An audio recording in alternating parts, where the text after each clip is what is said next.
আপনাদের সামনে কিছু দ্বীনীমূলক কথা নিয়ে আসতেছেন অত্র মাদ্রাসার সাবেক ছাত্র মাওলানা মোহাম্মদ তাশরিফ আহমেদ। তেনাকে তেনার মূল্যবান আলোচনা রাখার জন্য সবিনয় অনুরোধ জানাচ্ছি।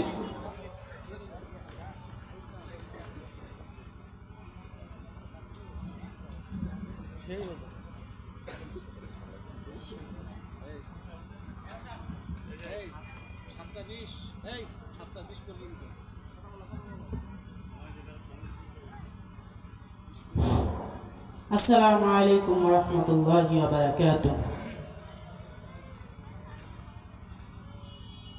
আপনাদের কি সালাম নিতে কষ্ট হলো? আবারও সালাম পাওয়ার আশায় আপনাদের কাছ থেকে সালাম দিচ্ছি। আসসালামু আলাইকুম ওয়া রাহমাতুল্লাহি ওয়া বারাকাতুহু। আলহামদুলিল্লাহ আলহামদুলিল্লাহিল্লাযী জাআলা আশ-শামসা ওয়াল কামারা বিহিসবান والنجم والشجر يسجدان كما فضل مكانا على مكان كما إنسانا على الإنسان ونشهد أن سيدنا وسندنا وحبيبنا وحبيب ربنا محمدا عبد الله ورسوله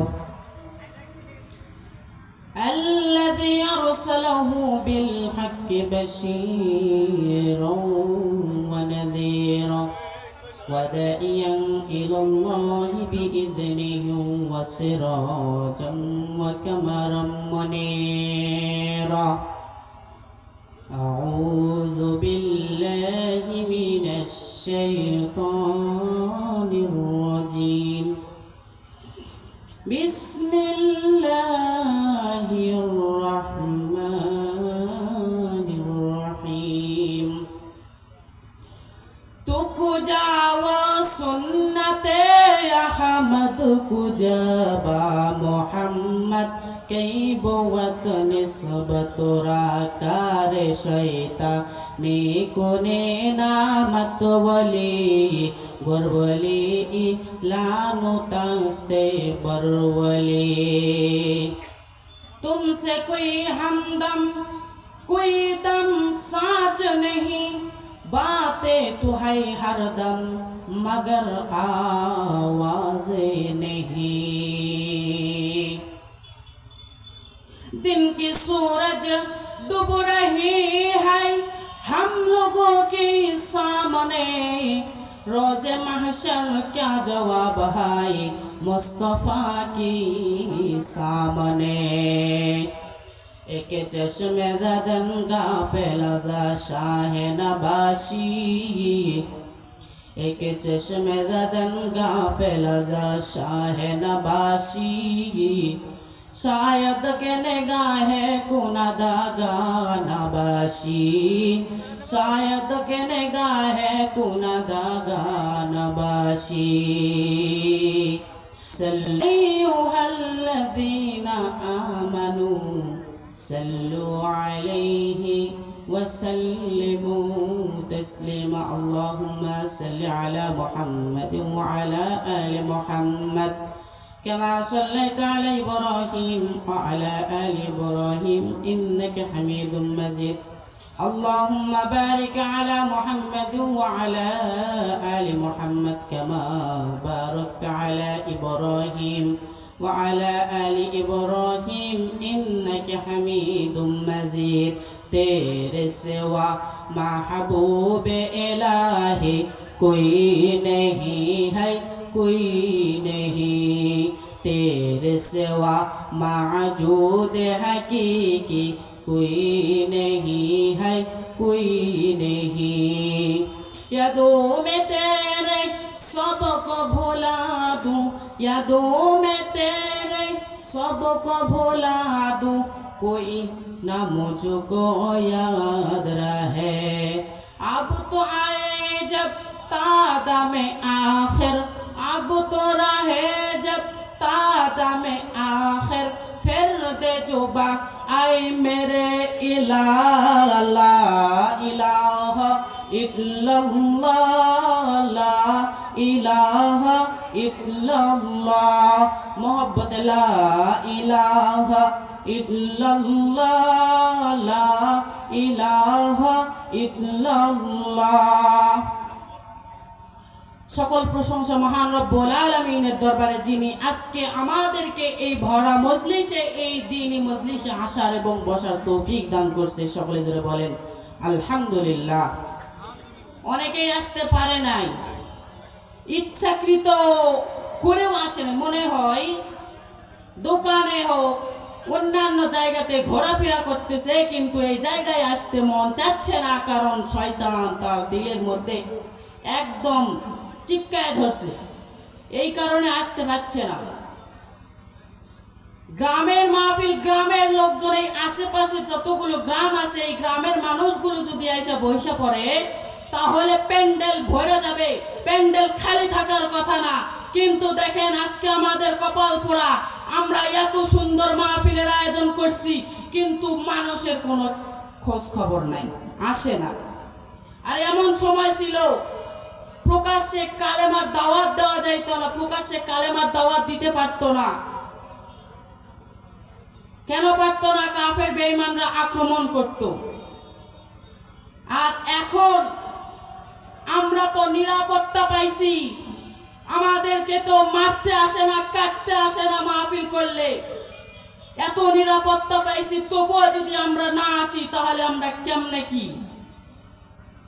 কি দোকানে ঘোরাফেরা করতেছি, দোকানে ঘোরাফেরা না করে এখানে আসা যায় না? দোকানের মধ্যে আড্ডা না দিয়ে এখানে আসা যায় না? দোকানের মধ্যে আপনি ঘোরাফেরা করতেছেন, যাচ্ছেন আসছেন, যাচ্ছেন আসছেন, এইরকম করছেন, সেটা না করে মাহফিলে বসা যায় না? কেন বসি না? আজকে ওলামায়ে হযরত আসবেন, আল্লাহর মাহবুব বান্দাগুলো আসবে, এদের দিকে যদি আমরা নেক নজর দিয়া তাকাই, তাহলে আমাদের জীবনের সগীরা কবিরা গুনাহগুলো মাফ হয়ে যাইতে পারে। কিন্তু আজকে তো আমরা তা বুঝি না, আমরা বুঝি কোথায় টাকা পাবো, কোথায় সম্পদ পাবো, কিন্তু এটা বুঝি না যে কোন জায়গায় গেলে আখিরাতের সম্পদ পাবো, কোথায় গেলে আখিরাতের সম্পদ পাবো, এটা বুঝি না। আজকে যদি এই জায়গায় এসে বসি, আমি তো অযোগ্য নালায়েক, আমার কথা বলার কোনো নাই, যোগ্যতা নাই, কিন্তু এই ময়দানে আসছি দোয়া নেওয়ার জন্য। কারণ দোয়ার বদলতে আল্লাহ পাক বান্দার তাকদীর বদলায় দেয়। दिन की सूरज डूब रही है तुम लोगों की सामने, दिन की सूरज डूब रही है तुम लोगों की सामने, रोज महशर क्या जवाब है मुस्तफा के सामने। তোমাদের সামনে এই যে একটু আগে সূর্য ছিল, সূর্যটা ডুবে গেল, কিন্তু আমাদের কোনো খবর নাই। আমাদের সামনে দিনের এই যে দিনের ভাগের সূর্যটা সকালে উঠছিল, এটা ডুবে গেল। একটা দিন আমাদের থেকে ছুটে চলে গেল, এইটার দিকে আমরা খেয়াল করি না। কালকে যে সূর্য উঠবে, আমরা যদি কালকে নতুন দিন হিসেবে নিজের জীবনটাকে পরিচালনা করি, তাহলে দেখবেন যে জীবনটা আল্লাহ পাক রব্বুল আলামিন সুন্দর বানায় দিছে। যে সকালে সূর্য উঠছে, আপনি গুনাহ করবেন না, আপনি গুনাহ করেন নাই, সূর্যটা দেখে নাই যে আপনি গুনাহ করেন নাই। আপনি গুনাহ না করলে সূর্যটা দেখবে যে আপনি গুনাহ করেন নাই, কিন্তু সকালে প্রথম সূর্য ওঠার পরই আপনি গুনাহ শুরু করে দিয়েছেন। সূর্যটা দেখে ফেললো যে আপনি গুনাহ করছেন, তাহলে শুধুমাত্র সূর্য না, এই পৃথিবীর জমিনে আল্লাহ পাক রব্বুল আলামিন যা কিছু সৃষ্টি করছে সব কিছু আল্লাহ পাকের হুকুমে চলাফেরা করে। এবং ও মুসলমান ভাই, ও আমার মুরব্বী বাবাজিরা, যত পশু পাখি বানাইছে আপনি গুনাহ করেন, যারা দেখে তারা কিন্তু সাক্ষী হয়ে যায়, সাক্ষী হয়ে যায়। ওরা যদি সাক্ষী দেয় তাহলে কিন্তু আপনি বাঁচতে পারবেন না, কারণ তারা মিথ্যা কথা বলে না মানুষের মতো।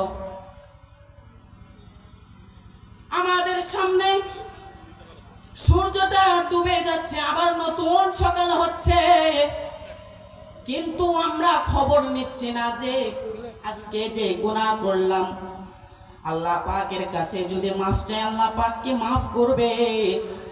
যদি খাস দিলে তওবা করো তাহলে অবশ্যই অবশ্যই আল্লাহ পাক কবুল করবেন। তো কলিজার টুকরা যুবক, একটু হৃদয়ের কানটা লাগায়া দাও রে বাবা। ও আমার মুরব্বী বাবাজিরা, একটু হৃদয়ের কানটা লাগায়া দাও। যতদূর আওয়াজ যায় বাবা শুনতে থাকো। আমি তো অযোগ্য নালায়ক, আমার কোনো কথা বলার যোগ্যতা নাই, কিন্তু কথা বলতেছি আজকে, একটু বলতেছি নিজেকে হেদায়। আমি যে কথাগুলো বলবো মুখ দিয়ে বের হবে, এই কথাগুলো আমি আরমানকে আগে আমল করার তৌফিক দান করুন। তো হাসরের ময়দানে আপনি নবীজির সামনে কিভাবে দাঁড়াবেন? যদি আপনি নবীজিকে না মানেন, নবীজির সুন্নাহ মোতাবেক না চলেন, তাহলে নবীজির সামনে আপনি কেমনে দাঁড়াবেন? একটু পরে আসতেছি। তো আল্লাহ পাক রব্বুল আলামিন কেমনে বান্দার তাকদীর বদলায় দেয়? দুয়ার কারণে। तुमसे कोई हमदम कोई दम साज नहीं, बातें तो है हरदम मगर आवाज नहीं। আল্লাহর বান্দা মুজাদ্দিদ আল ফিসানি রাহমাতুল্লাহি আলাইহি আল্লাহ পাক রব্বুল আলামিনের দরবারে ধ্যানে মগ্ন হয়ে গেছেন, ধ্যানে মগ্ন হয়ে গেছেন, মুরাকাবা করতেছেন। মুরাকাবা করতে করতে করতে করতে প্রথম আসমান, দ্বিতীয় আসমান, তৃতীয় আসমান, চতুর্থ আসমান, পঞ্চম আসমান, ষষ্ঠ আসমান, সপ্তম আসমান, সেট কইরা সিদরাতুল মুনতাহা, যেখানে বান্দার তাকদীর আল্লাহ পাক লেখা রাখছেন, ওই জায়গা তাকদীর গুলো পড়তেছে। আল্লাহর বান্দা মুজাদ্দিদ আল ফিসানি তাকদীর গুলো পড়তেছে। হঠাৎ করে তাকদীর গুলো পড়তে পড়তে দেখে আর জামানার একজন বুজুর্গ আইয়ুব লাহোরী রাহমাতুল্লাহি আলাইহি, ওনার তাকদীরটা এমন ভাবে লেখা আছে, তার মৃত্যুটা কুফরি হালতে লেখা আছে, কালেমা বিহীন লেখা আছে। এই তাকদীর দেখা মুজাদ্দিদ আল ফিসানি রাহমাতুল্লাহি আলাইহি চিন্তায় পড়ে গেলেন। কেন এত বড় মাপের একটা আল্লাহর ওলি, এনার নামটা কেন কুফরে হালতে লেখা হলো? এটা তার মাথার মধ্যে ঢোকে না, তার ব্রেনের মধ্যে আসে না, কারণ দোয়াও করতেছে না, কারণ আল্লাহর মাহবুব বান্দা যারা, তারা কখনো আল্লাহ পাকের সঙ্গে আল্লাহ পাকের বিরোধিতা করতে পারে না, আল্লাহ পাকের বিরোধিতা করতে পারে না। যেমন আমাদের দেওবন্দের মধ্যে একজন হযরত শাহে দৌলা, ওনার কাছে কিছু লোকজন গেল, যা বলে হযরত আমাদের নদীর বাঁধ ভাঙ্গা নদীর মধ্যে চলে যায়, কিন্তু হযরত আপনি একটু আসেন, একটু দোয়া করে দেন, যদি নদীর বাঁধটা রক্ষা হয়ে যায়। তো হযরত শাহে দৌলা চলে আসছে ওখানে, আইসা বলে দোয়া করাইবা? বলে হ্যাঁ দোয়া করাইব। যদি দোয়া করাইতে চাও তাহলে কোদালের খন্তা নিয়ে আসা হলো। হযরত শাহে দৌলা মাটিগুলো কাইটা নদীর মধ্যে আরো ফেলায় দেয়, নদীর মধ্যে আরো ফেলায় দেয়। উপস্থিত সাথীরা ডাক দিয়া বলে, হযরত আপনাকে কিসের জন্য আনলাম আর আপনি কি করতেছেন? তো হযরত শাহেদৌলা ডাক দিয়া বলেন, জিধার মাওলা ওধার শাহেদৌলা, যেই দিকে আমার আল্লাহ আমি সেই দিকে, আমার আল্লাহ যেটা চাই আমি শাহেদৌলাও সেইটা চাই। তেমনি মুজাদ্দিদ আল ফিসানি রহমাতুল্লাহ আলাইহি দোয়া করতেছেন না, কারণ আল্লাহ পাকের মাহবুব বান্দারা আল্লাহ পাকের বিরোধিতা করতে পারে না, বিরোধিতা করতে পারে না। মুজাদ্দিদ আল ফিসানি রহমাতুল্লাহ আলাইহিকে আল্লাহ পাক রব্বুল আলামিন হযরত ওমরের মতো চক্ষু দান করেছিলেন, অন্তরের চক্ষু খুলে দিছে।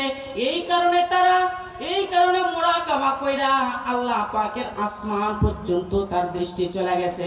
হযরত ওমর রাদিয়াল্লাহু তাআলা আনহু মেহরাবে ওইটা ডাক দিয়া বলে, ইয়া সারিয়াল জাবাল, ইয়া সারিয়াল জাবাল, ইয়া সারিয়াল জাবাল। উপস্থিত সাথীরা ডাক দিয়া বলে, হযরত সারিয়া তো যুদ্ধের ময়দানে, তাহলে কেন এখানে হযরত ওমর ইয়া সারিয়াল জাবাল বলে, ইয়া সারিয়াল জাবাল বলে? তো হযরতে সারিয়া যখন ফিরে আসলো, ডাক দিয়া বলে, হযরতে সারিয়া আপনি তো যুদ্ধের ময়দানে ছিলেন, তাহলে হযরত ওমর এখানে ইয়া সারিয়াল জাবাল, ইয়া সারিয়াল জাবাল কেন বলল? হযরতে সারিয়া ডাক দিয়া বলে, হযরত ওমর যদি পিছন ফিরে তাকাইতে না বলতো, তাহলে মুসলমানদের জামাত কাফেরদের হাতে শহীদ হয়ে যাইত। হযরত ওমর যদি পিছন দিকে তাকাইতে না বলতো, তাহলে মুসলমানদের জামাত শহীদ হয়ে যাইত। তেমনি হযরতে মুজাদ্দিদ আল ফিসানি রাহমাতুল্লাহ আলাইহিকে হযরত ওমরের মতো চক্ষু আল্লাহ পাক দান করেছে। জোরে বলা যাবে কি মারহাবা? তো মুজাদ্দিদ আল ফিসানি রাহমাতুল্লাহ আলাইহি দোয়া করতেছেন না, এরপরে তিনি কিতাব মুতালা করতেছেন। কিতাব মুতালা করতে করতে দীর্ঘদিন পড়াশোনা করার পরে, দীর্ঘদিন পড়াশোনা কইরা হঠাৎ একদিন বড় পীর আব্দুল কাদের জিলানী রহমাতুল্লাহ আলাইহির একখানা লেখা কিতাব তার সামনে আসছে। কিতাব মুতালা করতে করতে দেখে তাকদীরুল কিসমান, তাকদীর হচ্ছে দুই প্রকার, একটা আল্লাহ পাকের আকলে আছে আর একটা তাকদীর আল্লাহ পাক লেখা রাখছেন। তো মুজাদ্দিদ আল ফিসানি রাহমাতুল্লাহ আলাইহি কিতাব মুতালা কইরা পড়াশোনা করে জেনে ওই তাকদীর দোয়া করলে আল্লাহ পাক রব্বুল আলামিন বদলায় দেয়। তো মুজাদ্দিদ আল ফিসানি রাহমাতুল্লাহ আলাইহি আল্লাহ পাকের কাছে দোয়া করতেছেন, ওগো আসমানের মালিক,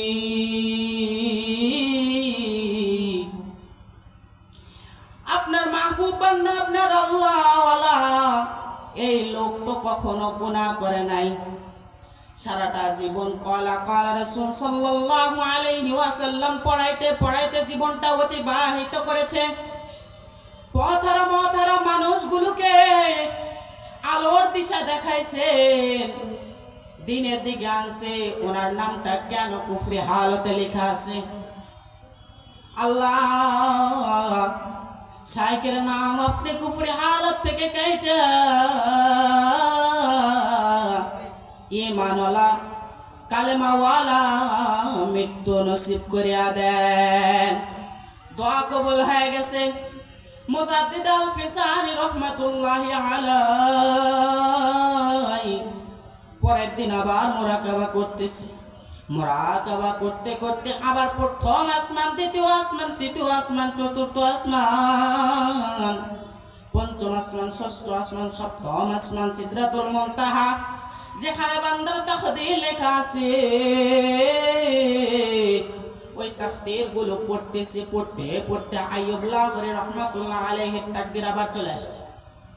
দেখে শাইখের নাম কুফরি হালত থেকে কাইটা কালেমাওয়ালা ঈমানওয়ালা মৃত্যু আল্লাহ পাক নসিব করছে।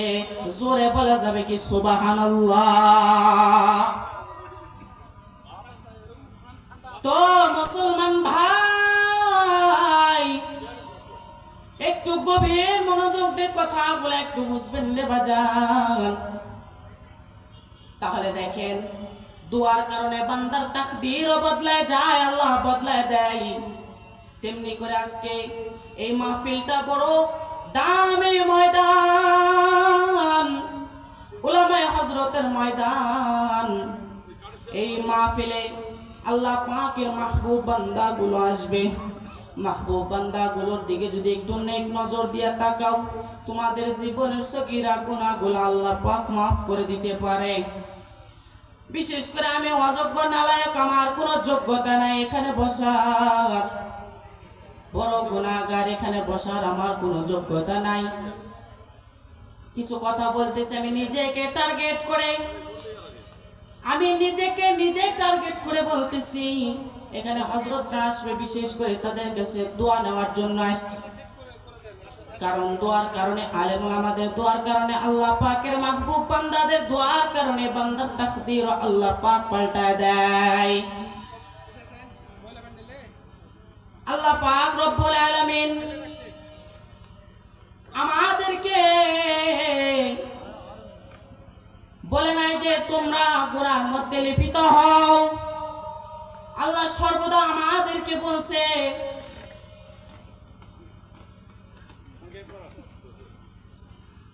তো এই জামিয়া নরটলি দারুল রাশিদ হাফেজিয়া কওমি মাদ্রাসার মাহফিলে আজকে আসছি। এখানে মাওলাকে খুঁজে পাই নাই, টঙ্গীর ময়দানে পাই নাই, চরমনাইয়ের ময়দানে পাই নাই, কিন্তু জান্নাতে আল্লাহ পাককে অবশ্যই পাবো। আল্লাহ পাক দিদার দিবে। কথা বলেন ঠিক কিনা? আল্লাহ পাক রব্বুল আলামিন বলছে আমাদেরকে জান্নাতে দিদার দিবে, এই আশায় তো আসছি। ওলামায়ে কেরাম সবাই একই কথা বলে। আমাদের এই মাহফিলের মধ্যমণি হযরত মাওলানা হেদায়েতুল্লাহ নূরী সাহেব হাফিজাহুল্লাহ বারাকাল্লাহু ফি হায়াতি কাছাকাছি চলে আসছে। আমাদের মাহফিলের দ্বিতীয় মেহমান হযরতুল্লাহ আল্লাম সাহেব মুফতি আল আমির সাহেব জয়পুরহাট তিলকপুর হাফিজাহুল্লাহ বারাকাল্লাহু ফি হায়াতি। আল্লাহ পাক হযরতদের হায়াতে তয়্যবা দান করুন। আমার এই মাদ্রাসার আমার উস্তাদ মুহতারাম হযরত হাফিজ মাওলানা নাজমুল হোসেন সাহেব হাফিজাহুল্লাহ বারাকাল্লাহু ফি হায়াতি। আল্লাহ পাক হযরতের হায়াতে তয়্যবা দান করুন এবং আমাদের সকলকে মানুষমান করার তৌফিক দান করুন এবং এই মাদ্রাসার উন্নয়ন করার তৌফিক দান করুন। দ্বীনের খেদমত আরো ভালোভাবে এবং নিষ্ঠাভাবে নবীজি যেভাবে করছে ওইভাবে আমাদের সকলকে করার তৌফিক দান করুন। সবাই বলেন আমিন। আসসালামু আলাইকুম ওয়া রাহমাতুল্লাহি ওয়া বারাকাতুহু।